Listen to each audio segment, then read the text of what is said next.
Olá, eu sou Lívia Leão e esse é o Li no Livro.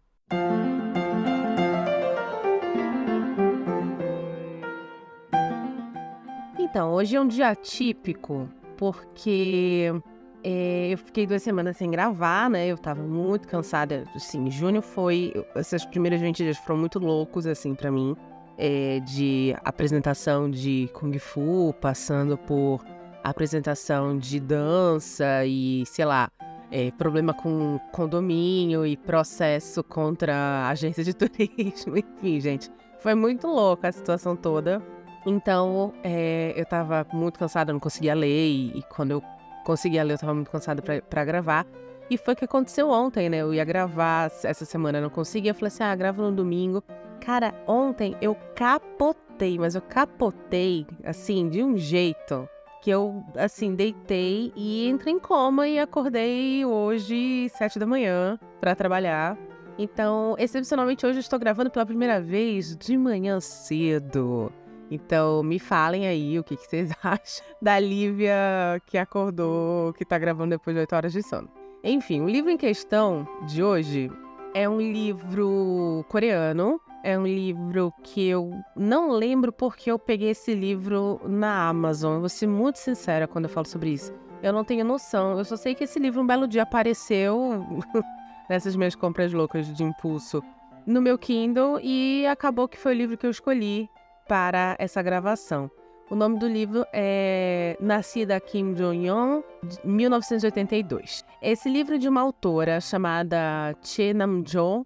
Ela é de 1978, autora e socióloga coreana. Se formou numa universidade chamada Universidade Ilha para Mulheres em Seul, ou Seul, não sei como você fala.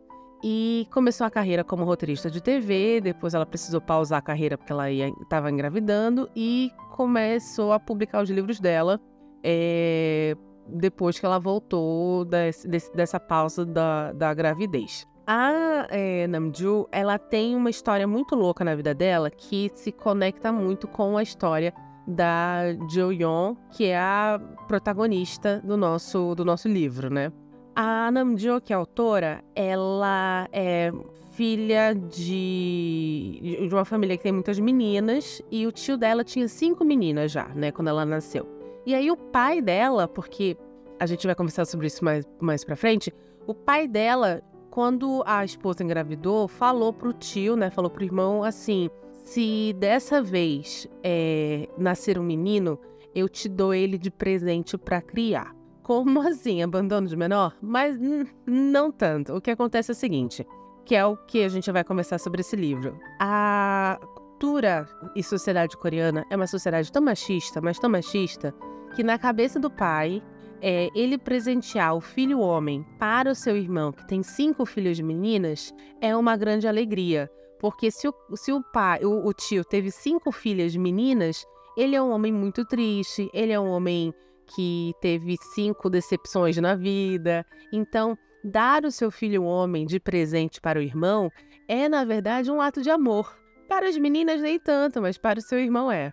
Claro que quem vem é a Namjo e ela é criada pelo pai e pela mãe mesmo. Então, vamos lá, vamos direto pro livro, que tem muita coisa para ser contada, muita coisa para ser falada. Esse livro foi lançado em 2016, é o terceiro livro do autor, hoje em dia ela tem mais de 10 livros publicados. Ele vira filme em 2019. Aliás, o ator que faz esse filme é o Gong Yoo, que é o mesmo ator que faz Goblin. Ele faz Trem to Busan e ele também aparece em Round Six. Então, ele é um ator bem famoso, assim, muito bonito e tal. As meninas adoram. E como é a sinopse? A sinopse conta a história da Kim Jo-yeon, que ela é uma mulher de seus 33 anos, que acabou de ter uma menininha, casada. E durante o processo de... Como eu posso dizer? Como é o nome? Gente, eu sou péssima com isso, porque... Primeiro, eu sou péssima com o nome, né?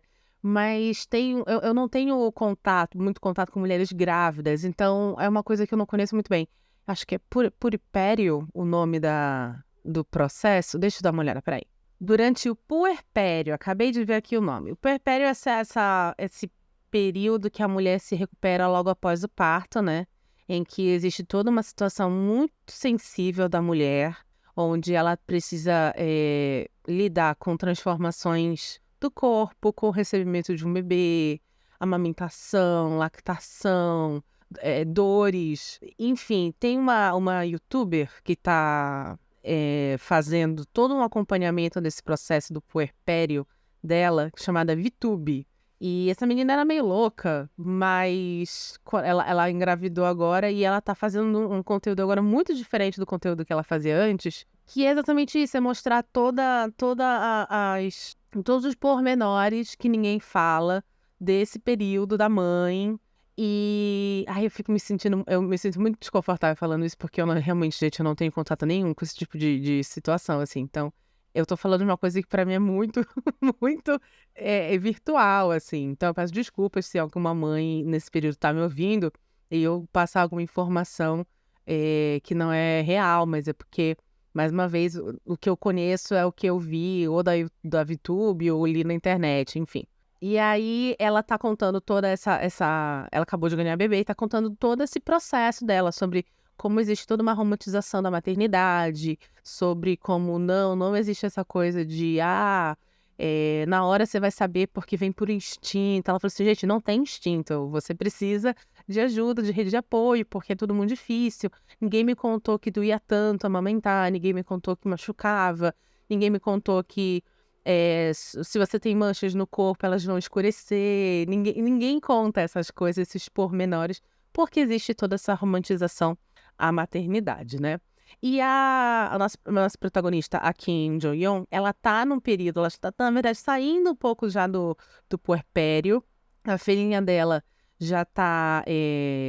quando começa a acontecer a situação com ela, a filhinha dela ainda é bebê de colo, e depois vai evoluindo. O que está acontecendo com essa situação? Ela começa a canalizar personalidades e falas de mulheres que ela conheceu na vida dela, que estão vivas ou mortas. Então, um belo dia, ela vira para o marido e fala com ele como se fosse a sogra dele, ou seja, a mãe dela, e não ela. E ela não se lembra do que aconteceu depois. E são episódios assim que vêm sem controle nenhum. Inclusive, um episódio que vem durante uma visita dela na casa dos sogros. Então, é uma situação super constrangedora e tal. Enfim, e quando isso acontece, ela procura ajuda médica e aí a gente começa, então, a narrativa começa a contar a história da avó, da mãe, da irmã dela. E todas essas 4 mulheres, elas têm uma coisa em comum. Elas vivem o auge da cultura machista coreana, né? Aliás, o nome do título do livro, né, que é o Nascida Kim Jong-un, 1982, o ano de 1982, que é o ano de nascimento dela, é um ano muito importante para a narrativa, porque a gente vai acompanhar, com o crescimento da Jong-un, a conquista de uma série de leis e a criação até de um ministério para a igualdade de gênero na Coreia do Sul. E a gente vai conversar na segunda parte do programa exatamente todas as consequências da criação dessas leis e desse ministério hoje em dia na Coreia do Sul, né? Então, para você ter uma ideia, esse país é um país com uma cultura tão patriarcal, uma cultura tão voltada a um homem, que é necessário a criação de leis específicas, senão, né, as mulheres iam continuar vivendo vidas completamente de servidão aos homens. E aí a gente vai ter várias situações contadas por ela.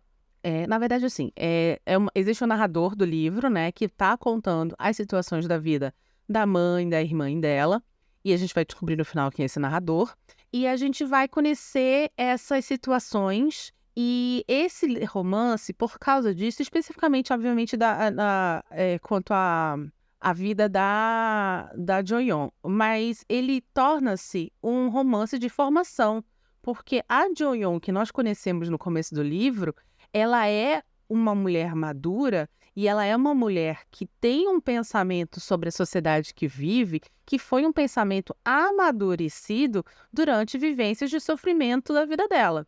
E quando você tem a vida da mãe e a vida da avó e da irmã, essas outras mulheres, embora você não tenha a formação da característica dessas mulheres, elas são raízes para esse amadurecimento da Kim Jo-yeon. E como é isso? Como é que funciona isso? Por exemplo, a mãe, é contado que a mãe que é uma mulher maravilhosa, que me lembrou muito a minha sogra, minha falecida sogra, Dona Tomi, que é uma mulher asiática também, que era uma mulher, assim, fantástica, extremamente resiliente, paciente, mas muito forte, assim. E a mãe da Kim Jong-un, ela é uma mulher, acho que ela é é a mais nova de 5 irmãos, sendo que desses 5 irmãos, os 3 mais velhos são homens e as 2 mais novas eram mulheres, ela inclusa. E aí é contado pelo narrador que essa mulher e a irmã foram tiradas da escola muito cedo, levadas pela família para trabalhar em situações deploráveis em fábrica de tecido e tal, aliás, sendo expostas inclusive a situações tóxicas e tal, porque a família precisava de dinheiro para bancar o futuro educacional dos irmãos mais velhos, que eram homens. Então aqui você já tem a situação que a mulher, ela serve, na verdade, para bancar um futuro que não pode ser o dela. E aí, durante um momento do livro, ela até fala, né, a mãe até fala assim, que ela percebeu, em um determinado momento da vida dela, que a vida dela não pertencia a ela. E que esse não pertencimento afastou ela dos irmãos mais velhos, porque eles também não viam ela como uma igual, não viam ela como uma irmã, viam ela como uma pessoa que tinha que prover para eles. Aí um vira advogado, o outro vira médico, enquanto ela e a irmã não tinham nada, só serviam para servir. E aí, quando ela tem 3 filhos, né? A irmã mais velha, a Kim Jong-un e o menino mais novo. Quando ela tem o menino mais novo, ela decide não fazer isso com as filhas. Então, ela luta para as filhas irem para a escola.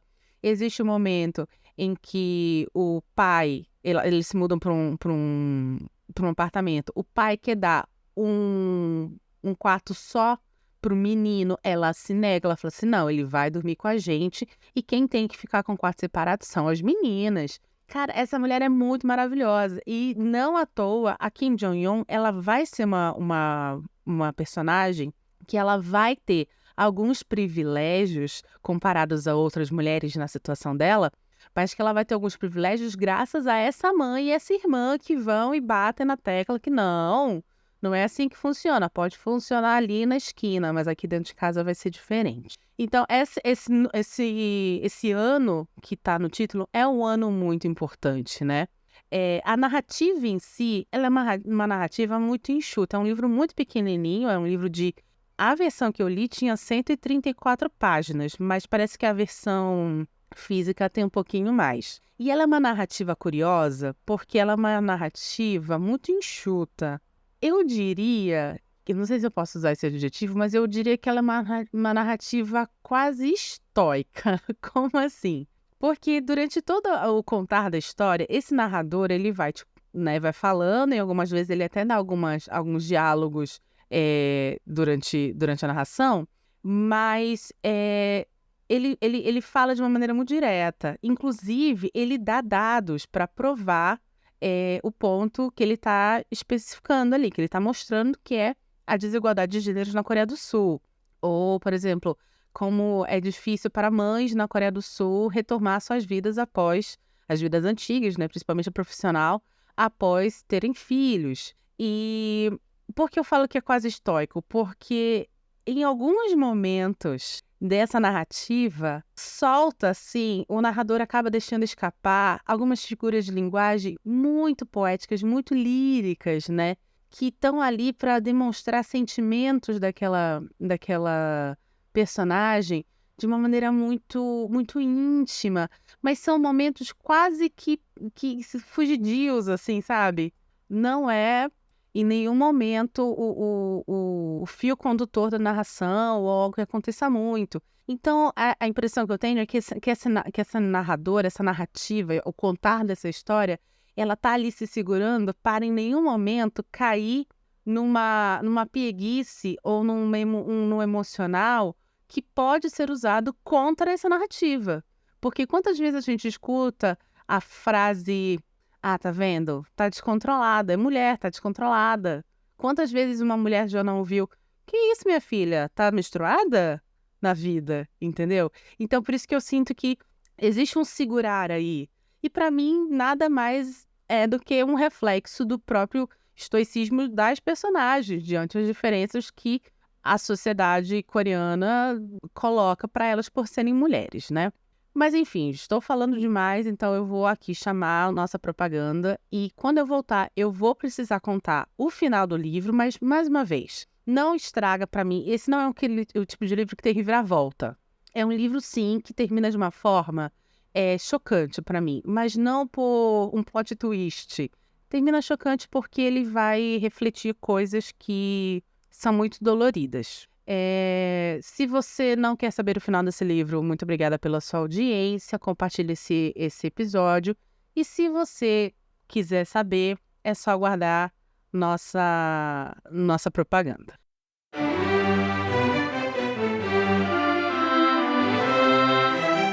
Oi, já já o episódio continua. Mas antes eu queria agradecer a sua audiência e te lembrar que o Li no Livro é um podcast independente e sem patrocínio. Se você quer nos ajudar, por favor, compartilhe esse episódio com seus amigos. E estamos nos principais agregadores de podcast, inclusive agregadores gratuitos. Obrigada!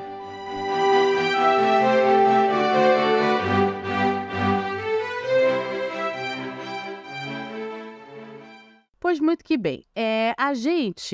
Quando eu falo a gente, é impossível não pensar em mulher, né? Embora eu acredite, eu realmente acredito cada vez mais na humanidade. Então, eu acho que alguns homens também vão se sentir relacionados com essa personagem por, sei lá, ver lutas da sua mãe, das suas irmãs, da sua esposa.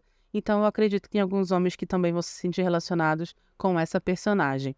Mas nós, mulheres, nós conseguimos nos sentir muito facilmente conectadas a Kim Jong-un, independentemente da cultura dela ser uma cultura oriental e a nossa ocidental, porque as situações introduzidas, as situações que ela vive durante a narrativa desse livro, são narrações muito, são situações muito comuns à vida de todas nós, né?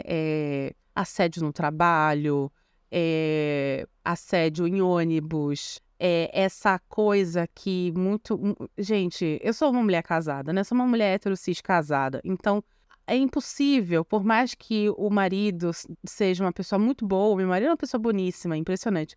É impossível não deixar escapar alguma situação, algum comentário, alguma ação que, na verdade, é um reflexo de uma sociedade machista em qual esse marido, que por mais que seja uma pessoa muito boa, foi criado. É impossível isso não acontecer. É impossível. É impossível até mesmo algum amigo seu que tem lá sua própria bandeira não ter uma atitude que seja uma atitude machista, né? Eu lembro várias vezes isso aconteceu de amigos meus que são amigos gays, que têm lá sua bandeira, que sabe o que é estar numa situação de minoria, estar numa situação de igualdade, terem falas e atitudes extremamente machistas comigo. E a gente precisa entender uma coisa: existe uma diferença entre você ser uma pessoa que é machista ou racista ou homofóbico assumido e você ser uma pessoa que está inserido num contexto de uma sociedade que tem essas características e por mais que você esteja em processo constante de desconstrução, acaba sem querer reproduzindo isso. Porque, como eu falei, o processo de desconstrução é algo gradativo. Então, é impossível você não deixar escapar alguma coisa, né? Então, por isso que eu acredito que qualquer pessoa que lê esse livro e tem um mínimo conceito de igualdade de gênero, vai ler e vai se sentir relacionado. Porque, independente do começo do livro ser uma situação quase fantasiosa, os cenários que a Jin-young e que a mãe, que a irmã e que a avó mostram pra gente são cenários que acontecem com todo mundo. Aliás, um dia desse eu estava vendo o diretor de Parasita falando que ele falou que ficou surpreendido com o sucesso do filme. Por quê? Porque quando ele escreveu o roteiro, ele em nenhum momento pensou em uma situação coletiva mundial. Ele pensou apenas em mostrar uma diferença de classe social que existe dentro da Coreia do Sul. E ele percebeu, depois do sucesso do filme, que essa situação, na verdade, de diferença social, ela atinge todas as culturas, inclusive a cultura ocidental, não só a cultura sul-coreana. A mesma coisa aqui acontece com nascida Kim Jong-un em 1982. As situações que ela vive, salvo, obviamente, coisas muito críticas, todas as mulheres já sofreram, todas as mulheres já passaram na vida. Então, é um livro que eu vou ser muito sincera, eu tive muita raiva e muito gatilho em vários momentos, porque são coisas muito doloridas, e que acontecem diariamente. E, sei lá, pra mim, isso é uma beleza, isso é inteligente, é bonito da narrativa, mas isso também torna a narrativa muito triste. Esse livro, ele é conhecido também como sendo o movimento Me Too coreano. Olha que louco, né? Porque esse livro, ele acabou sendo falado por uma K-popper, uma idol chamada Irene, como um livro que ela adorou e tal. E aqui a gente vai entrar um pouquinho no que o livro fala, com dados, e que a gente está vivendo hoje, a gente, né? Os coreanos estão vivendo hoje em dia. Quando houve, durante a década de 90, uma crise social muito grande, econômica muito grande na Coreia, foi criada uma série de leis e até um ministério, né, de igualdade de gênero, para garantir a entrada das mulheres dentro do mercado de trabalho. E assim dar uma impulsionada nessa crise econômica que a Coreia sofreu ali na década de 80, década de 90. Até porque a Coreia do Sul, ela foi um país que foi dominado durante muitos anos por outros países, tá? Então, países dominados têm um problema depois para se recuperar disso. E aí, o que acontece? Esse desenvolvimento de leis acabou gerando no futuro uma coisa chamada movimento antifeminista coreano. Como assim? Pessoas conectadas a movimentos, a partidos políticos de direita na Coreia, partidos conservadores, tem é isso, gente, não tem muito o que explicar. O movimento antifeminista, ele quer que a mulher se foda. Olha, gente, é muito difícil fazer esses programas, porque eu tento ser uma pessoa super educada, trazer, assim, sabe, uma classe pro Li no Livro, mas não dá, mano. Mano, sério, que porra é essa? Movimento antifeminista? É literalmente um homem que vira pra você e fala, eu sou antifeminista. Mano, manda o cara tomar no cu. Pelo amor de Deus. O cara tá literalmente virando pra você falando assim, eu sou antifeminista, ou seja, eu quero que você não tenha direito a voto, não tenha direito à assistência médica, não tenha direito à opinião. Eu quero que você fique em casa, seja só um depósito de porra pra mim e crie os meus filhos do jeito que eu acho que você tem que criar. Se um cara vira pra você e fala isso, eu sou antifeminista, é exatamente isso que ele tá falando. Então, assim, é muito difícil acreditar por aí que existam pessoas casadas com homem assim, mulheres casadas com homem assim. Eu fico assim, em choque. Enfim, foi o surto. Aí, essa idol chamada Irene, ela deu uma entrevista falando que leu o livro e que adorou e tal. E esses seres do movimento antifeminista começaram a perseguir e a boicotá-la. Só que isso acabou tendo um revés dentro da Coreia. E esse revés é que a gente chama de Me Too coreano, onde vários idols, inclusive Rap Monster do BTS, eu sempre escolhi o bias correto, ele também veio falar assim, não, eu adoro esse livro, e aí veio atrizes, e aí outros ídolos da Coreia e tal. E esse livro virou um boom na Coreia por causa disso. E como ele é um livro que ele, mais uma vez, vai dar dados, e mais uma vez é um livro que vai mostrar cenários e situações que são muito normais e comuns, ele virou uma cartilha para as pessoas entenderem como é ser mulher dentro da Coreia do Sul e, quiçá, como é mulher ser mulher no mundo, sabe? Então, acaba que esse movimento Me Too coreano, ele foi extremamente benéfico, mas desde 2021 ainda existe essa coisa antifeminista dentro da Coreia. Muitos ídolos falam assim, eu sou pró-direitos da mulher, mas eu não sou feminista não, tá? Porque não é que a pessoa esteja, sei lá, seja burra, mas é porque a pessoa tem medo de sofrer represárias, porque, gente, é muito complicado você tá lá fazendo seu show e alguém, tipo, sei lá, te joga uma pedra porque você disse que era feminista. Então, eu entendo quando existe esse tipo de declaração, mas, ao mesmo tempo, é muito legal com que esses ídolos, que são pessoas que atingem milhões, principalmente de meninas no mundo, não só na Coreia, no mundo. Eu falei assim, olha, tem esse livro, eu gostei. E se essas meninas forem um pouquinho inteligentes, elas vão atrás, elas vão ler, e elas vão entender esse tipo de coisa. Pronto, o momento surto foi embora. Fiquem tranquilos, eu estou bem. Momento surto, porra, esse horário da manhã, ter um surto desse não é legal. Mas enfim, tem uma coisa nesse livro que eu fiquei pensando muito. Em vários momentos é mostrado mais ou menos o pensamento da Kim Jong-un. E em várias situações, ela tem uma resposta maravilhosa para dar pro cara que tá sendo babaca lá na frente dela. Só que ela nunca dá, sempre fica no pensamento dela. E aí eu fiquei o livro inteiro me perguntando, gente, o que aconteceria se ela verbalizasse todos esses pensamentos dela? E é aqui que a gente descobre o narrador do livro. Por que esse narrador, ele sabe o que ela pensou naquela situação? Por que esse narrador sabe o que a mãe dela falou, uma frase específica que a mãe dela falou e marcou tanto ela? Porque quem está narrando o livro é o psiquiatra da Kim Jong-un. Ela procura esse psiquiatra, o marido procura também, e ela começa a ser tratada. Ele acaba achando de cara que ela estava sofrendo de uma depressão pós-parto, que virou depois uma depressão dissociativa, mas ele já descartou essa hipótese e ele está ali trabalhando com ela para entender o que aconteceu.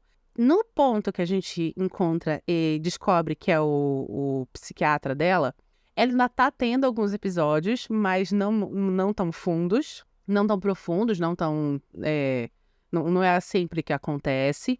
E ele também acaba emendando ali a uma conversa sobre a esposa dele, que era uma mulher muito inteligente, que participava, tinha várias medalhas de matemática e não sei o quê, e como ela sofreu também com a obrigatoriedade de parar de trabalhar depois que ela teve o filho, e como ela não conseguiu voltar para o mercado de trabalho, e como ela se pegou, de repente, se divertindo. Ai, isso é tão triste, gente, fazendo o exercício de matemática do filho, porque é o momento que ela tem para se lembrar de todo o potencial que ela tinha, de toda a inteligência que ela tinha, de todo o prazer que ela tinha em estudar.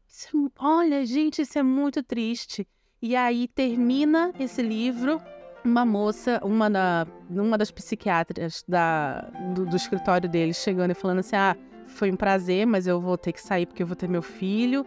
E ele fala, sem problema, boa sorte e tal. E ele falou assim, poxa, ela se demitiu, eu vou perder esses pacientes porque eles não vão querer ser transferidos para outro psiquiatra. Tenho que lembrar de não contratar mais mulher. E acaba o livro. É muito triste esse final, gente. Esse final é muito triste. Esse final revela que, mais uma vez, aquilo que eu falei, a desconstrução é algo muito lento, é algo muito, muito que demora a dar frutos, mas que a gente precisa continuar porque existem momentos que a gente vai parar e vai pensar assim, gente, nunca vai mudar e isso acabou, mas a esperança é a última que morre e a gente nunca sabe o dia de amanhã. Ai, não queria ter trazido coisa triste pra vocês, mas foi muito triste pra mim ler esse livro, foi muito bom. É um livro, mais uma vez, muito curtinho, muito gostoso, mas foi tão triste, nossa senhora, foi muito triste. Eu prometo que, quer dizer, eu não vou prometer nada, porque toda vez que eu prometo alguma coisa eu não cumpro nesse podcast. Enfim, se você gostou desse episódio, por favor, compartilhe com seus amigos. Nós estamos nos principais agregadores pagos, agregadores gratuitos. Tem alguns agregadores que você pode dar notas para o Li no Livro, inclusive Spotify. Se você está ouvindo no seu celular, você pode dar 5 estrelas para a gente. E é isso, estamos aqui, quem sabe, toda segunda-feira às 17 horas. E eu sou Lívia Leão e esse é o Li no Livro.